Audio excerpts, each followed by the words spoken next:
Okay, nandito tayo ngayon sa favorite spot ko dahil maganda ang hangin dito, no? Napakahangin, tsaka maganda ang view. Oh, kita mo naman yun, boy. Sana all. So gagawin ko lang ng review tong Honda Beat ko. Yan, marami akong plano dito sa motor na to. Marami akong kailangan palitan tulad nitong lever, yung seat cover, yan, inat-ingat na ng pusa, tsaka mga bolts. Ito bagong kabit, siguro mga isang buwan na, pati yung sa front. Kaso ang problem ko, matagtag siya. Ayan, pag magti-TRC kayo, tsaka hindi sa masayad siya, pero okay lang yan. So sa mga magtatanong, itong gamit kong Bomex is pang ano to, pang click 125, tas kinonvert lang nung pinagbilan ko. Parang may ginrind sila sa loob ng konti dun sa may hub. Tapos bumili akong spliner, sakto nagbebenta rin sila ng spliner. So ayun, kinabit. Sa front wala, plug and play sa front. Yung sa rear lang yung may binago. So di ko alam kung anong concept ang gagawin ko, pero baka Indo na lang talaga. So ano na lang to, big disc. Napalitan ng big disc, yung 260. Tama, 260. Tsaka syempre yan, palit kaha, kasi ang daming gas. Medyo marami siyang kalawang kasi sa labas ko lang siya pinapark, no?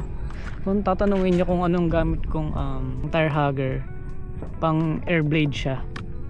Tsaka tong front fender pala, ayan, papalitan ko ng pang ng pang click. Yan, nilagyan ko lang siya ng ganito. Ako lang nag-install niyan para hindi tumatalsik yung putik doon sa taas. Lever, ano pa ba? Ito, bagong install lang to. Pang ano ko, moto wolf na CP holder.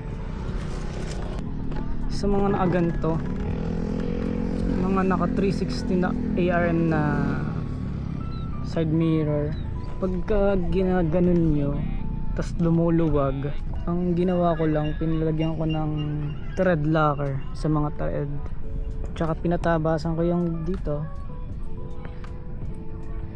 Basta ito, yan, di mag-focus. Pinatabasan ko yan para yung thread mas mahaba siya, para di na ako bibili ng long thread. So yun ang tips ko sa inyo kung lumuluwag. Kaganon, kaganyan, lumuluwag siya. Pero ngayon okay na siya.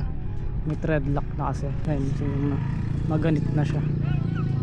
Mahirap na siya pihitin, pero di siya lumuluwag. Kabitan ko ng maraming pyesa to. Abangan nyo na lang, puro CNC yan syempre. Isa footrest, ito footrest, papalitan ko rin yan. Tsaka yung mga bolts, baba, gulong, lahat na, sige. Nagbabalak din ako magpalit ng head cowling ng pang click 125, yung full digital yung cluster, tsaka red switch. Ayan, lever, kasi putol na siya.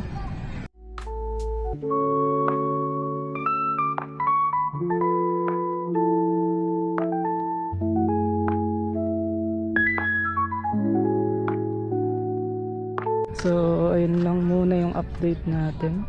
Salamat nga pala sa mga nanood ng video natin sa Aerox V3. Umabot ng 10k views. Yun, halagay ko na lang dito. Thank you sa inyo. Mag-subscribe kayo sa akin.